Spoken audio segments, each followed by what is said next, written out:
All right, I'm going to do two topics as I have in the description there tonight. First one is going to be on the upcoming solar eclipse. And let me go and turn off the volume there. There we go, so I don't get an echo. And let me get a drawing out that I made in Inkscape.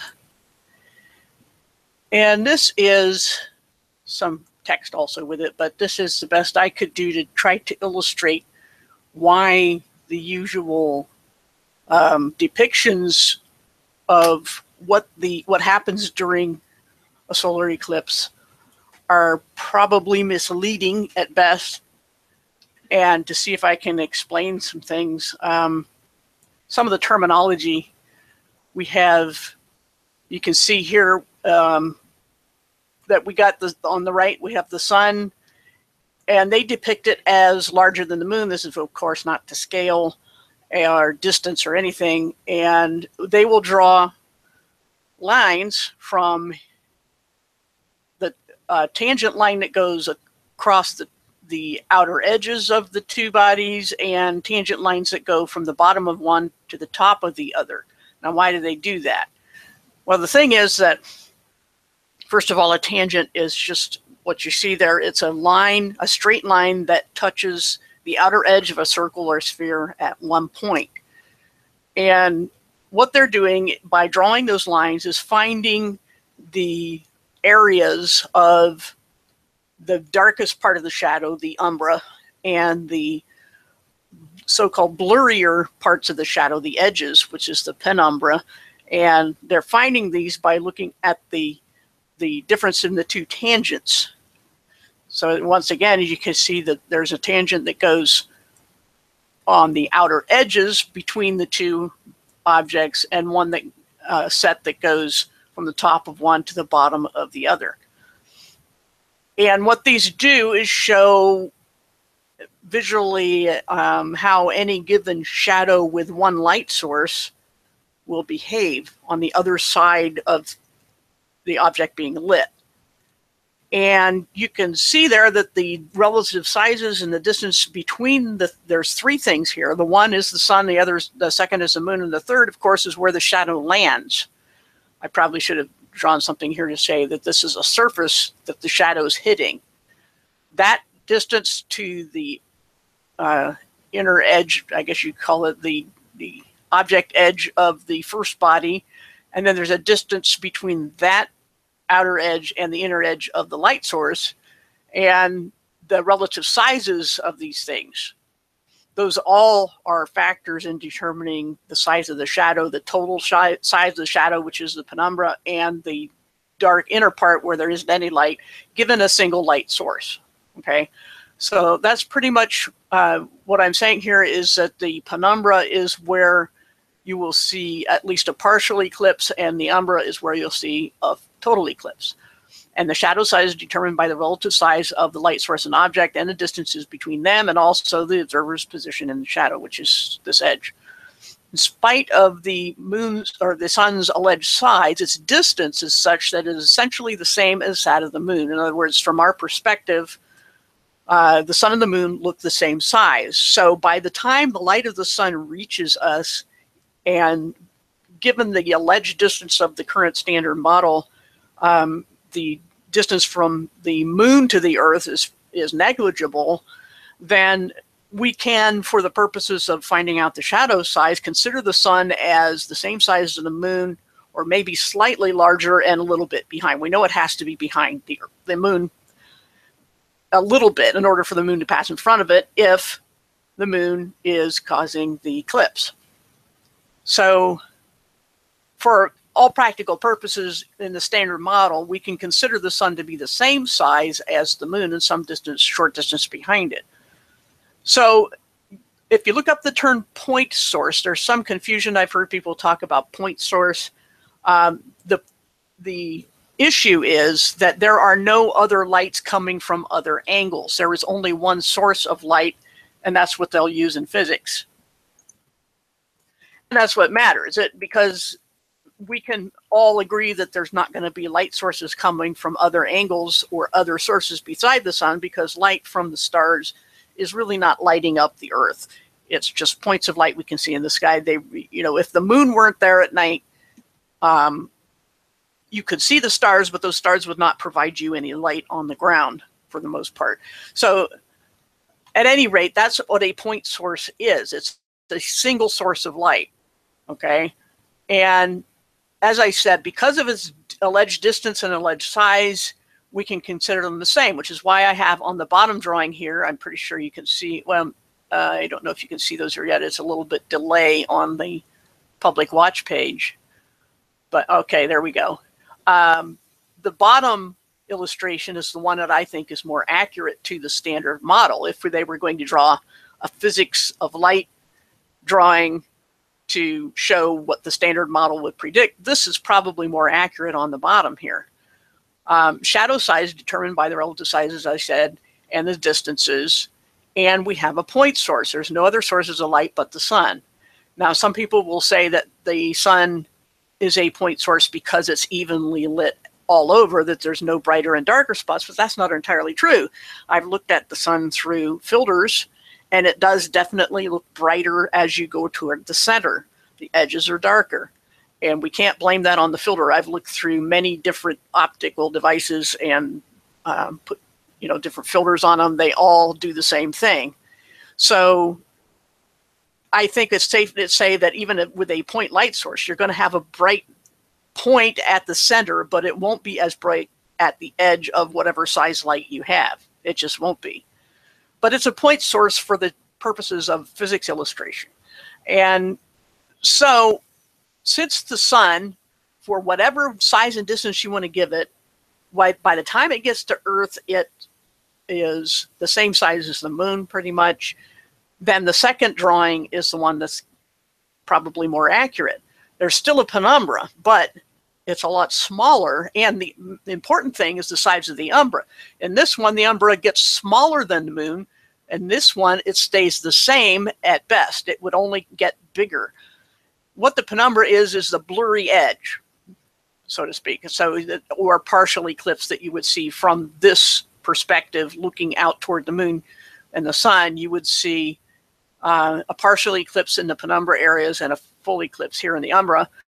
And I think for the purposes of trying to determine the distance of the sun and moon, you're going to be probably looking at the whole shadow, not just which parts of it are dark and which are lighter, because even if you can see a little bit of the sun, I think it would be safer to say if you see any bit of eclipse at all, you're in the shadow diameter to some extent or another. And that would be a better measurement of the size of the shadow, because measuring where the umbra and penumbra line is not going to be real easy to do from the Earth because of the size we're talking about.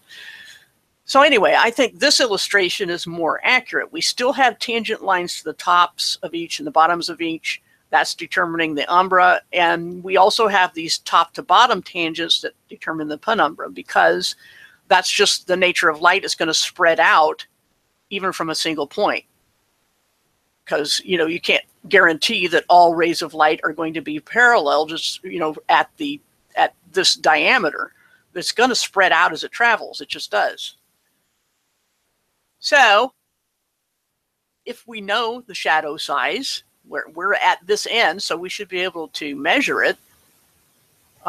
Given the sizes, though, it's going to be, you know, the difficulty comes in our size as people relative to the size of the shadow. And you would have to have people just at the edge where any bit of the eclipse can be seen, and find, you know, all around in a circle, basically, people who are just barely able to see it. That would be the edge of your shadow. So if we know the shadow size, we can determine the distance from Earth to the sun if we know or presume the distance between the sun and the moon. We can make a good estimate of that distance by presuming that at least one sun-moon diameter distance is required in order for the sun to pass behind the moon. We can also use this method to see if the standard model is correct given the presumed sizes and distances of the sun, moon, and Earth. They're supposedly about 239,000 miles, which is 30 Earth diameters, thereabouts. Close enough for this exercise. So you have 30 Earth diameters between the Earth and the moon, and 93 million miles, or 11,730 Earth diameters from Earth to Sun. That's where the scale, modeling this to scale comes in if you presume the sun is large and far away. But as I said, let me scroll down here to the next paragraph. In any case, the moon's shadow, even just the umbra, should never be smaller than the moon, since the sun and moon have little angular difference in diameter from the perspective of Earth. That is to say, they both look the same size from here. So there's little angular difference. Okay, so the shadow should not be smaller. Even the umbra, the darkest full eclipse part, should not be smaller than the moon. So that means, since if the moon is 1/4 size of the Earth, then the shadow should take up 1/4 of the Earth. That just seems logical to me. So looking again at that paragraph, I pulled out a reference that gives some calculations. I'm not going to chug through the math. But here's a link to an animation. Let me put that in the chat. Let me get rid of that dot at the end. You don't want that. Copy and paste that in the chat. And that is an animation of lights and shadow. And I don't want to, push my luck with bandwidth and crashing and stuff to show you that, but so you can go see that later. And the only other thing I really had to say about the whole eclipse thing is that, as a side note regarding the distance to the moon, consider the issue of being able to zoom in on it with optics, cameras, telescopes, whatever. If it were 250,000 miles away, no amateur optical instruments would show a significant difference in object size at maximum zoom. So in other words, if you're going to zoom in on something that's 250,000 miles away, your camera or scope isn't going to make it that much bigger, especially something that's 1/4 of the size of the Earth. Yet we can zoom easily on the moon even with a cheap camera, and its diameter changes very obviously. So it can't be that far away given the size they tell us it is. It just can't be. So I think it's safe to say that the standard model is wrong, at least in that regard. And if it's wrong in that regard, then everything else has to be recalculated, because we're dealing with things that, if we know, like I said, if we know this shadow diameter, we can figure out, if they tell us the moon is a certain size, what the distance is. And that because it doesn't matter how big and far away the sun is, what matters is what it looks like compared to the moon from our perspective at this end of the shadow where it's hitting. Then, assuming that a moon is a certain size, then the apparent size of the sun is the same, and it's not going to be very far behind the moon, because, like I said, they look the same size to us, so it can't be very far behind it. Now, another thing that I didn't bring up before was that you've seen on all the animations or images of the path of the solar eclipse, it goes west to east. And that'll be easily verified. That's probably accurate, where you're going to see the total eclipse and at what time and for how long. Those things are fairly accurate, and we can easily check those along, people living at various points along the path. But the problem is that in order for a shadow to move the opposite way that the shadow-making object is, the only way I can think of you can do that is to move the light. You can't get that by spinning the Earth. That is to say, if you're sitting on this side and you want the shadow to go one way and the moon in this illustration to go the other, which it has to be if the shadow is going west to east and the moon is going east to west, as we know it does, then the only way to make that happen is to move the sun, not spin the Earth. Because no matter what you do with this surface where the shadow's hitting, the angle of the shadow won't change if these two things aren't moving. And even if the sun is moving, from our perspective, they're saying, the standard model is saying, for all practical purposes, it's only our spin and the fact that the the way we spin makes the sun appear to move faster, is why we're getting this eclipse that only lasts a couple of hours. But here again, the shadow can't move the opposite way. It would follow the moon across the United States, east to west, if it were all due to the spin of the Earth. Okay, you can't get the shadow to move the opposite way unless this light moves. Okay, the spin of the Earth has nothing to do with that. All it could possibly do is we have the moon and the sun moving, but they're moving in the same direction at different speeds. So I don't know, I haven't really done an experiment to see if the shadow does move opposite ways if you move mainly only one of those objects. Regardless of if you don't have any spin where your shadow's hitting, to move this object, if you had a ball and a flashlight and you don't move the flashlight but you do move the ball, I don't think we're going to see the same kind of long path of the shadow. It might move a little, but I don't think we're going to see what they're telling us on the maps is going to happen if it's mostly due to this Earth's spin.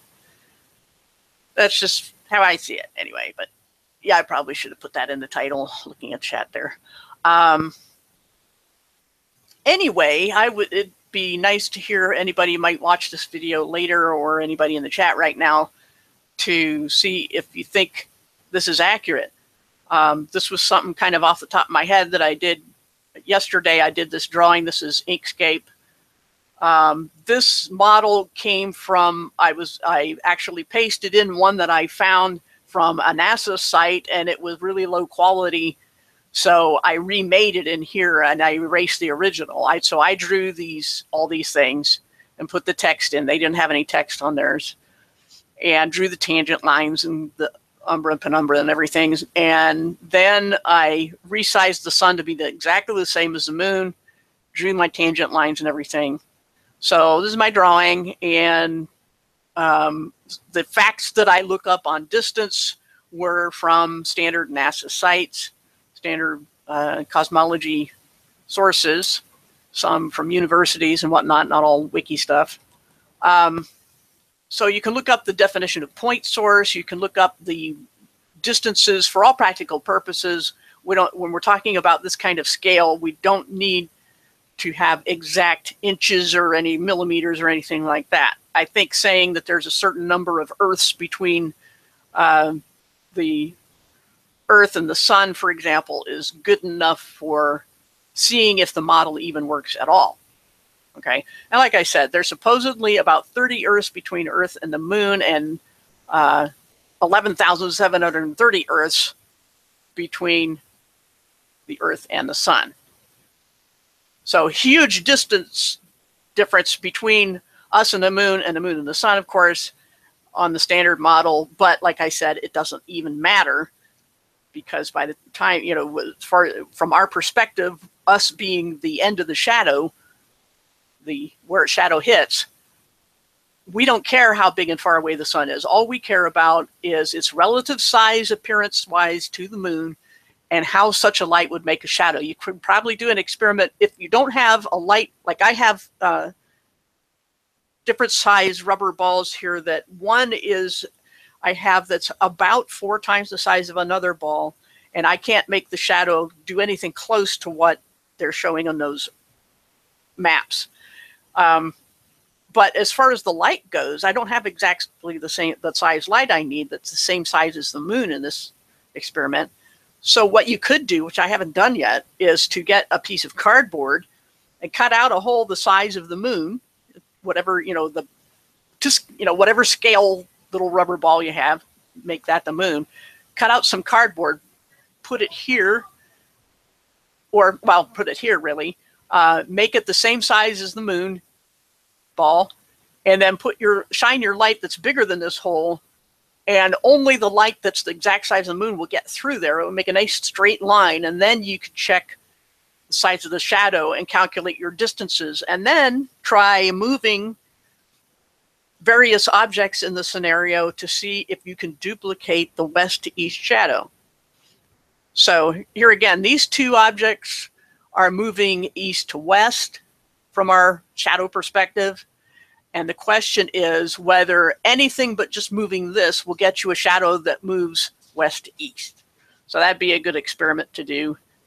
Maybe I'll get to try that sometime, maybe tomorrow. But here again, like I said, how can the moon be that far, even, regardless of the sun's distance? How can the moon be as far away as it is? I can zoom on the sun too. With the filter on, you can see, and it's interesting that with the P900 camera, it has an automatic mode called moon mode. And what it does is you turn on the camera, set the mode, and you center the moon in the middle of the viewfinder and just press OK. And it zooms and focuses and puts the moon right nicely in the middle of the frame. And, compensating for the light of the moon is supposedly, if you have a full moon, it works on any of the phases too, but best on a full moon, it will change the aperture to get you the right exposure so the moon isn't all, blown out because of the high contrast of the night sky. But what's interesting about that is that doing that same thing, the camera doesn't know what it's looking at. It only knows that the moon, it presumes, is a certain size and distance away, and that it knows how to focus, set the optics to that distance. But you can use that on the sun with your sun filter. If you point at the sun like you were doing with the moon and press OK, the sun winds up being the same size in the viewfinder that the moon was, which shouldn't be a surprise since we know that they both appeared at the same size in the sky anyway. But the fact that the camera sees them the same, when it comes to zooming on an object, it presumes to be a certain distance away and a certain size, as would be done with the moon, then what does that say about the sun? The camera doesn't know the difference, and it gets the same result with both. You get the same size object. So, something to think about. Now let me move off of that and share something else and do the Bible part, because I got to do a Bible part. I don't know if I'll still do something Tuesday or not. I might have a hangout. I don't know what I'll talk about, but I'm going to do something on Job. That's always an interesting book, but people usually only look briefly at the first few verses of Job for finding out who the sons of God are, and then they skip to the end where God mentions to Job about all the animals he's created, the Leviathan, the Behemoth, and so forth. But this has to do with one of the reasons I changed my YouTube name recently. So that's why I wanted to go over that. And I wasn't sure I wanted to do that in a regular weekly hangout. So here's Job chapter 1. I'm just going to kind of skim through here. It says, and keep in mind that ancient historians did not write the way, the cold clinical way that they do now. They put it in story form for easier memorization. And it starts off, in the land of Uz. Interesting. I wonder where the Wizard of Oz got their name. There lived a man whose name was Job, was blameless and upright, feared God, shunned evil. He had 7 sons and 3 daughters, and he owned all these sheep and camels and so forth. He was very rich. He was the greatest man among all the peoples of the East. And what does the East mean?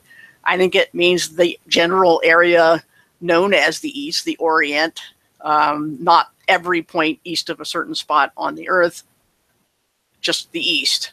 It goes on to say, verse 4, that his sons used to hold feasts in their homes on their birthdays, and they would invite their 3 sisters to eat and drink with them. And when the feasting was over, Job would make arrangements for them to be purified. Early in the morning, he would sacrifice a burnt offering for each of them, thinking, perhaps my children have sinned and cursed God in their hearts. And this was his custom. So this was a good guy, is the point. And one day, and then it gets interesting. It says, one day the angels, and this is the NIV, and they, I think, correctly translate it in this case, unless you would call them messengers and be more technically accurate. But the point is, it says sons of God in the Hebrew. And I think the bulk of scholarship understands, at least now, that these are angelic beings. And one day they came to present themselves before the Lord, and Satan also came with them. Just as a footnote here, in Hebrew, Satan means adversary. That went back too far on me. Okay. Anyway, adversary. Satan came with them, which is interesting in itself. People think Satan is in hell or something, but he's not. He came actually and still, at least in Job's day, still had access to the throne of God. Even though he was evil, he would be able to come before the throne of God. And we can see, just going to take a pause here, that what he's been up to,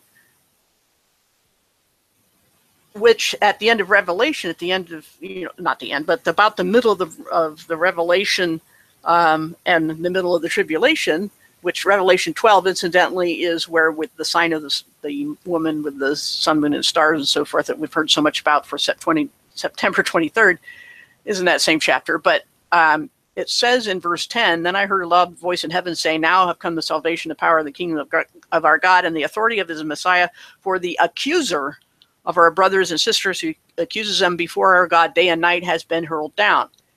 So present tense, the accuser who accuses them before our God day and night. So that's what Satan does before the throne of God. He is the accusing attorney, basically, and Jesus is the advocate or defense attorney. Let me skip down here. Also, let's see, I already had that one. There was another, I'm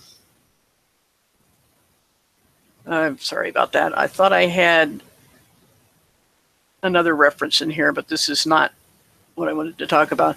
Anyway, we can see there that Satan is accusing us in heaven.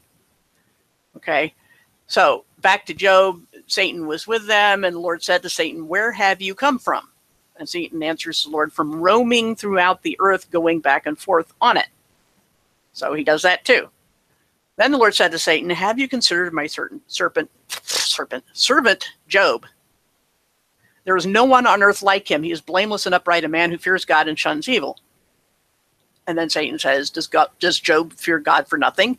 Have you not put a hedge around him and his household and everything he has? You have blessed the work of his hands so that his flocks and herds are spread throughout the land. But now stretch out your hand and strike everything he has, and he will surely curse you to your face.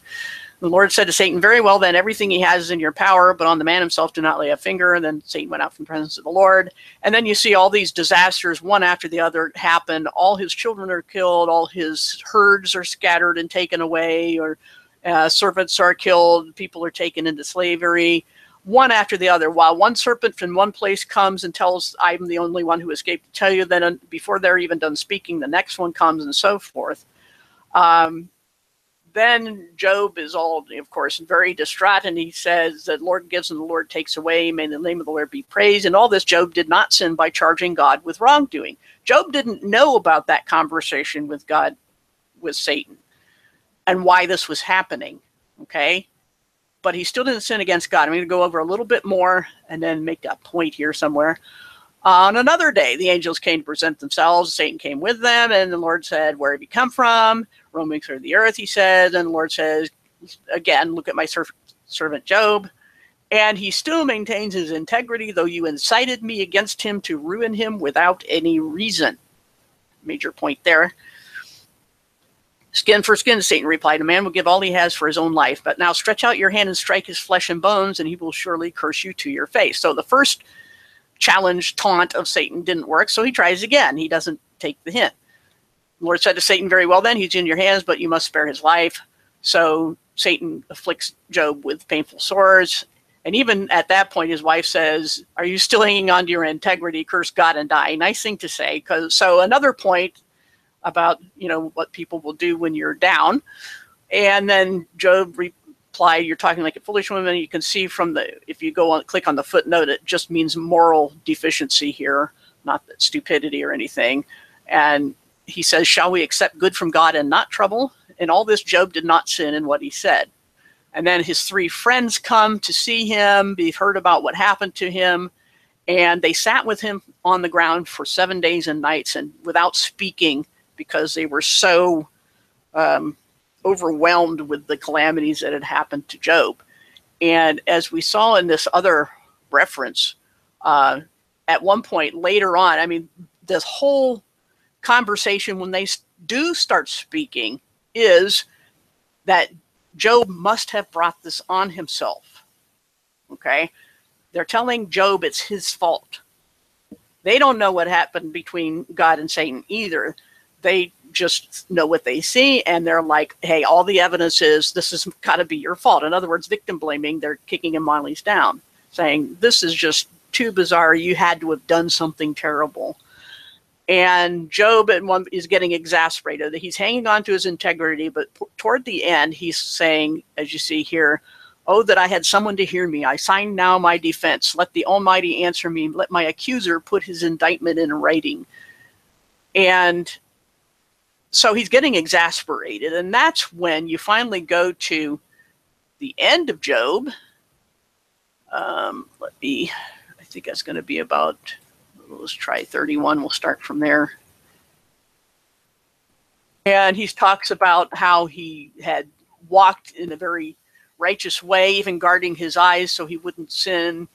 And he hasn't mistreated his servants. And he finally got tired of talking and, going back and forth with his friends are finally putting in their final arguments, their final briefs, I guess you could say, and still blaming him to the end. And then along the way, it's interesting reading. There's a lot of things they say about the earth and how God does things. And so you can go through these later chapters in the 30s and get through the final pleas of all these people. And then we get to chapter 37, 38, where finally God has had enough of this. And he says, who do you think you are, any of you? He mainly says to Job, but because at this point, Job is finally going, I demand a hearing, I demand a trial. Why is this happening to me? And all these people have been, my best friends have been telling me for all these days that everything's my fault. And I demand a trial by God. So, he wants God to explain himself. And God says, okay, here I am. Brace yourselves. I'm about to, answer you. And so this is where most people start quoting as far as earth shape and so forth. Is it says, God says, where were you when I laid the earth's foundation? Tell me if you understand. Who marked out its dimensions? Surely you know. Who stretched a measuring line across it? On what were its footing set? Who laid the cornerstone? While the morning stars, another euphemism for angels, sang together, and all the angels shouted for joy. This is Hebrew parallelism. That's another reason we can say that who the morning stars are, because they will say one thing and then they'll say it another way. That's Hebrew poetry. So the morning stars, the angels, they're also called morning stars. So we have at least 3 entities in the Bible that is called a morning star. The angels, Satan himself, who was an angelic being, so you could say that's one entity or type of being, and the other being Jesus, who was the true light, and Satan, the false light. But in this case, the angels are shouting for joy. These are the good angels saying that they sang together and shouted for joy when God made all these things. And then he talks about the boundaries of the sea and the limits of it and the doors and bars, about where the dew comes from and the frost, the paths of the sea or springs of the sea, which some of these things people have used, explorers have actually used to find things. They read the Bible and said, I wonder if that really means there's just paths in the sea. And of course there are. Storehouses of the snow, talks about the Pleiades, Orion, constellations, the Bear, which is Ursa Major, of course, and also known part of it is the Big Dipper, which, if you didn't know, fun fact, to find Polaris, you look for the Big Dipper, you look for the end 2 stars of the Dipper part, and you draw a line between those 2 stars and extend it out toward the upside of the Dipper, the open side, and then that will lead you to Polaris. And that Polaris, you can verify, is the end of the handle of the Little Dipper, which is curled back the other way and facing the Big Dipper. So that's how you can find Polaris. Anyway, these are mentioned in Job. And basically, like I said, God is just putting Job in his place for demanding a hearing and thinking that God owed him anything. Nevertheless, God did answer. And Job is ashamed of himself, and God goes on, talks about Leviathan and Behemoth. Can you pull Leviathan with a fish hook or tie its tongue with a rope, etc. talks about the scales on the animal so tight together and as hard as armor. Then Job, is ashamed again. But then at the end, the Lord says, I am angry with you and your two friends, to one of the main friend, I guess the oldest.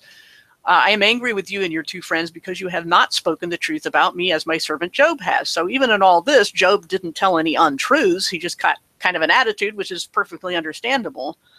But the point is that his friends had falsely accused him.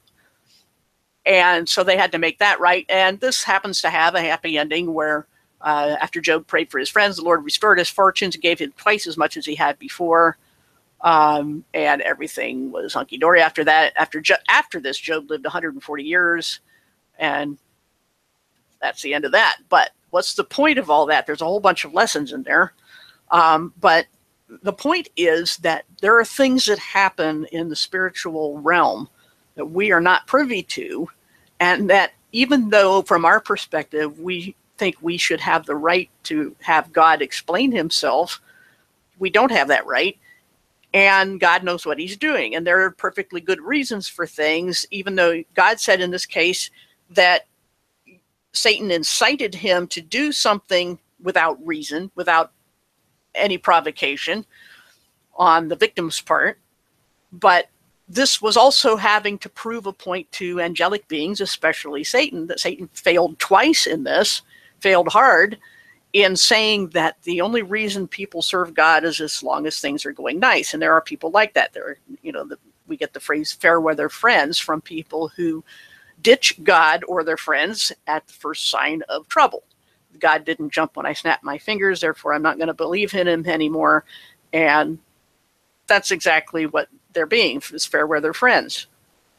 So the fact is that there are things that can happen to people that don't necessarily happen because the people did something wrong. So that's one of the main points I wanted to make, is that so often people will insist that whatever is happening to you must be your fault. I've had that happen to me recently in one Christian venue where they would say that, hey, you get attacked a lot. It must be your fault. That's a really heartless thing to say.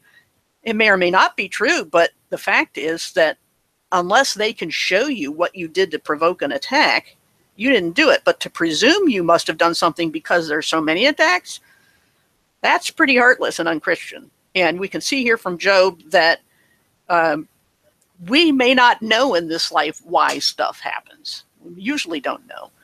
And for anyone to presume they know is really something that is, as in the story of Job here, that God can be angry with people for jumping to conclusions about why something happened. And also their motives, because if you look through the conversation there in Job where it talks about that Job must have wanted this or that, or seen this or that, or something, that this is why the stuff happened. And people jump to conclusions. And even on the most surface level here, the friends saw what happened to Job, and even his wife saw what happened to Job and said, the friends mainly said, this is your fault, or they know why you did something. I've had that happen too, where somebody would think that because I have a difference, a falling out with another person, that to say anything slightly concerning, let alone critical of someone, meant that I was doing it because of our differences. And that's not true whatsoever. I mean, I know what's in my own head and what my motives are. Other people don't. They can make assumptions, but they can't judge me on the basis of their assumptions. And it's very hurtful and painful when people do that to you, because it's unjust. They don't know what my motives were. And I practically swore in a stack of Bibles. I said, no, I didn't do that. That's not why I did that. Somebody passed me a link and said, I'm concerned about this. I took a look. I said, yeah, that's concerning.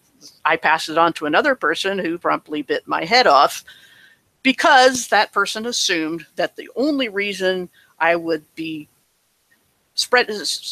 passing on the link is because I hated this other person that we were concerned about, or not even just hated, but had a difference with, had a beef with, and therefore this must be my motivation. That's not true at all, not even slightly.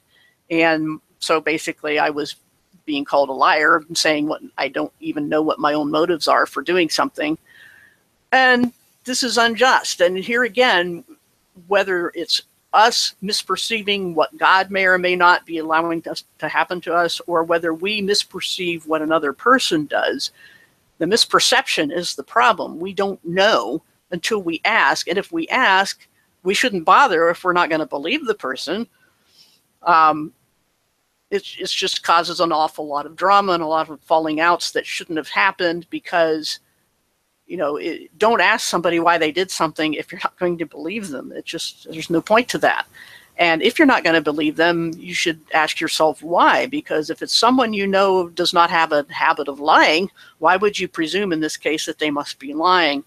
And what often happens in any of these cases is that how we take a calamity happening to someone will depend on whether we like that person or whether we have any issues with that person. If something bad happens to someone, if we like them, we're going to say, well, Satan is testing you. You know, Satan doesn't like what you're doing for God. Therefore, he's trying to stop you. And, you know, give them encouragement and tell them what a strong Christian they're being because these bad things are happening. But if it's someone you have an issue with in any way and the bad things happen to them, you're going to go, you brought this on yourself. You're sinning and God is punishing you. And that's how it goes. And that's how the Christian community stays divided. So we got to be careful about things like that, because we just don't know, first of all, what's in another person's head or heart. And second of all, whether God is punishing someone or defending someone. We don't know. So some things I had on my mind as far as changing the name. You don't know how many people have told me, no matter how exemplary my behavior might be, that I'm a bad Christian because I believe, for example, in the pre-trib rapture, or I said something that was less than positive, and of course the people who want to take me out for that or call me a bad Christian are saying something very negative, but they're allowed to do that and I'm not for some reason. Anyway, the point being that we have to be careful about conclusions we jump to, whether it's wondering whether God has done something or we've done something or someone we know has done something. You can't jump to conclusions. You can only go by what you can actually see. And even then, like in the case of Job's 3 friends, they didn't know about this conversation between God and Satan. Job didn't know. God wasn't obligated to tell him. And the friends were completely wrong. And they kicked him while he was down. When he needed support the most, everybody abandoned him and blamed it all on him.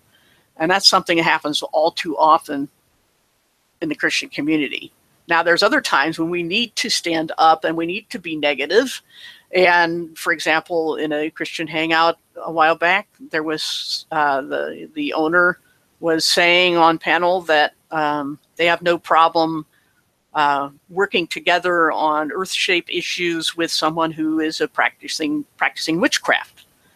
And they didn't deny that this person practices witchcraft. And I typed in the chat, there's a verse that I pulled out that says, do not be unequally yoked with unbelievers. What do light and darkness have to do with each other? And what does God have to do with Satan? And one of the moderators, first it was the person on panels, has said, well, that doesn't mean we should attack them.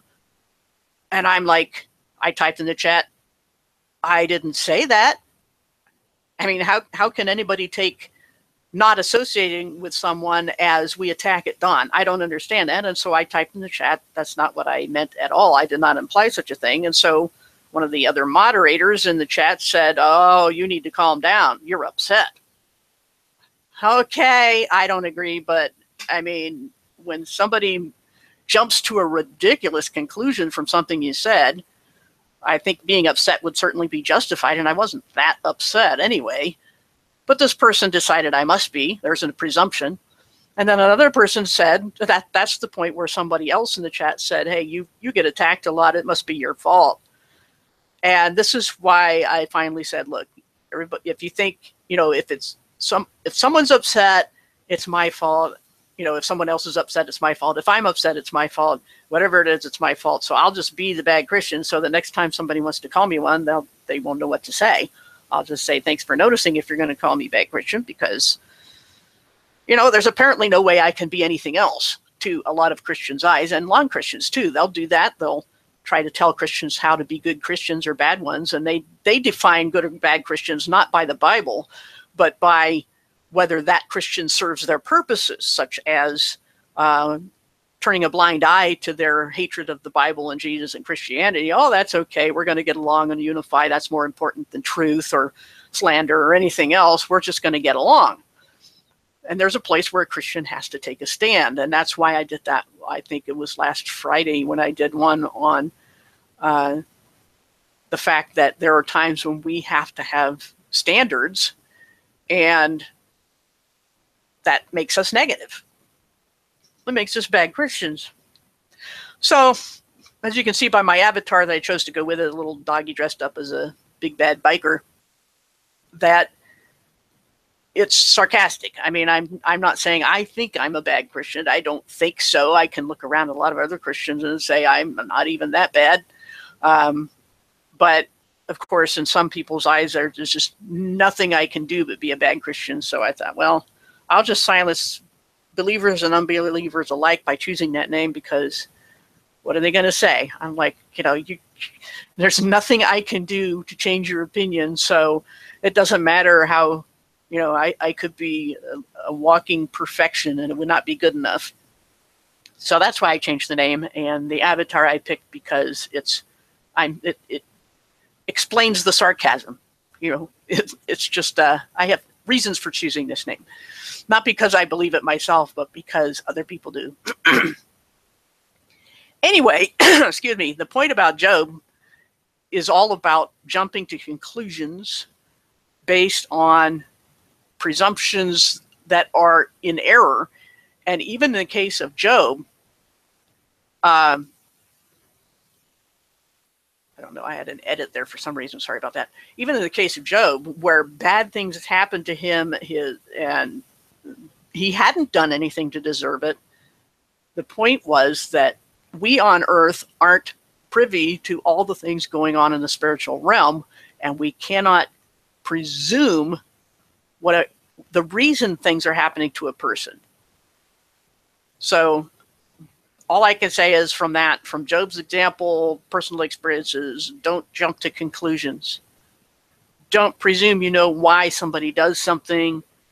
Let them say in their own words. Don't judge them before they've had a chance to speak in their own defense. And in many cases, the defense is God, because he's the one being judged by his creation, saying, hey, you let such and such happen, or you failed to do such and such. And therefore, I'm putting you on trial. I'm putting you on the witness stand. You owe me an explanation. Shouldn't do that. That's not a good idea, because it won't go well, because we don't know everything God knows. So that's all I wanted to get out of that. And the other thing, of course, was that I started out with, in case you weren't here then, was maybe I can share that for just a little bit more. Let me bring that back up about the eclipse. You can go back and see that after this is over, which will be soon. And present. There we go. This is, like I said, something I drew up in Inkscape yesterday, explaining some terms, showing why we have these lines the way we do on any of these illustrations, how light and shadow behaves, and how I think this is a better, more accurate physics not a demonstration, but an illustration of paths of light in this eclipse scenario. How distances can be determined if we know the full size of the shadow, and the fact that the standard model has issues, to say the least. And I don't think there's been enough activity. I think, yeah, you can scroll up in the chat even now and see the link that I posted, which is right here on the screen for anybody else who comes along later, that you can watch a GIF animation of an eclipse shadow, but that it should cover, as far as I can tell, a quarter of the Earth. And the only way I can think of, other than, until I do some experiments and see if I can, I'll put comments under the video later if I find out to the contrary. But it seems to me offhand, off the top of my head, that the only way to make the shadow go west to east is if only the light moves and not the Earth spinning. The Earth spin cannot account for the movement of the sun, the apparent movement of the sun behind the moon.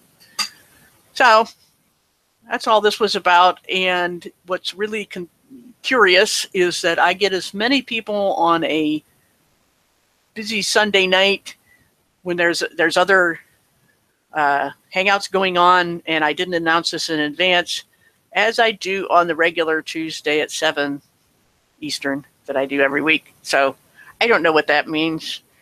But I guess I'll still do the Sunday or the Tuesday one. I don't know. I think there's a few people who expect to see it, but I'll have to think of something else to say now, because I didn't want to leave these things go that I talked about tonight. I didn't want to wait till Tuesday for those, so maybe I'll try and think of something else.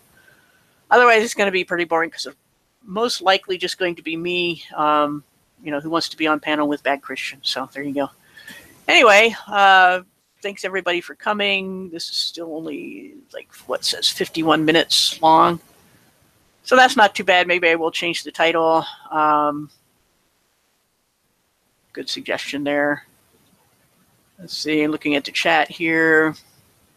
Yeah, I use a bunch of English versions. I like interlinears, so you can see the original a little better. Of course, I do have a New Testament if anybody wants to consult that, with some other study tools with it.